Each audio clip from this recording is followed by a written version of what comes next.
Hi, this is Baby and welcome to 5 Minutes with Papa Bear. Alright, so in my warm-up videos, you notice that I never mentioned anything about static stretching.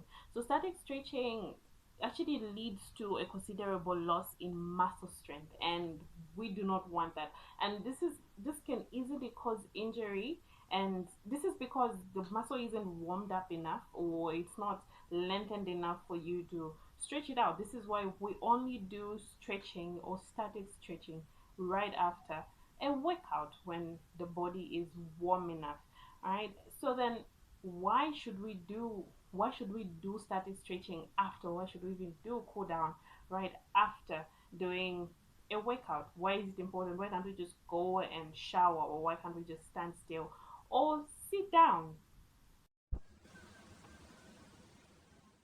Basically, you can't just stop and sit down or stand, because when we are done doing activity, so let's say we were working out or doing an activity for about 30 minutes or 45 minutes, you find that when you're done, your body is at its highest peak, it's at its warmest peak, and we want to take advantage of that. So when we do static stretches, we're basically trying to lengthen our muscles, and static stretches will basically help us to lengthen our muscles and improve flexibility, as well as to just push out all that build up that was built up during our workout, and just prevent issues of muscle soreness the next day. Static stretches also help cool down, and static stretches also help to improve performance, and it also helps to reduce risk of injury, because there'll be a reduction or a decrease in resistance in your muscles, and it also helps to reduce the effects of DOMS, which is basically delayed onset of muscle soreness. So it does this through two ways. The first one is that it eliminates lactic acid. So when you're cooling down, it does eliminate lactic acid. Then the other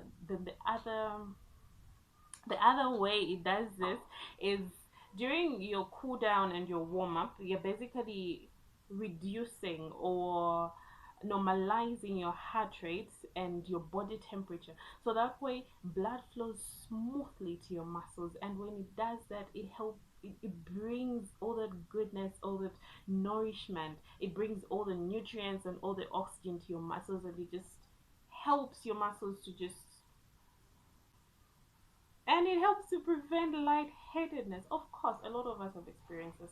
A lot of us. Stretching does help to improve posture, because your muscles at a leveled point, you're having pain in your back, or if you're having pain in the muscles of your back, this is not always the case, but sometimes if your muscles are too tight, or they're too basically, if they're too tight and you stretch them out, you do your exercise and you stretch them out, they become relieved, and that way you notice that you have good posture. But it's important to note that whilst you're doing all of these things, there's one thing we should always keep on point, and that is nutrition. Nutrition is very, very important. So when you're exercising, you're breaking down muscles, and you need something to build them up. So make sure you incorporate a lot of proteins in your diet, and drink a lot of water to just flush out all that all that build up. So basically, straight cool down and stretching is about allowing your muscles to adapt to a certain to stretching. A lot of injuries happen because we're not flexible enough. We cannot reach to a certain point. But the more flexible you become, the less risk of injury you can have. No, yes, yes, basically, yes. So this is what I had for you today. Thank you very much for watching 5 Minutes with Papa Bay. I'll see you next week. I'll demonstrate some of the stretching movements and cool down movements we can do, but that will also depend on what type of exercise you do, and well, yes, basically. So I will see you next week. Make sure you like, you comment, you subscribe, and you share with your friends, family, and everybody that you know. So I will see you next week. Bye.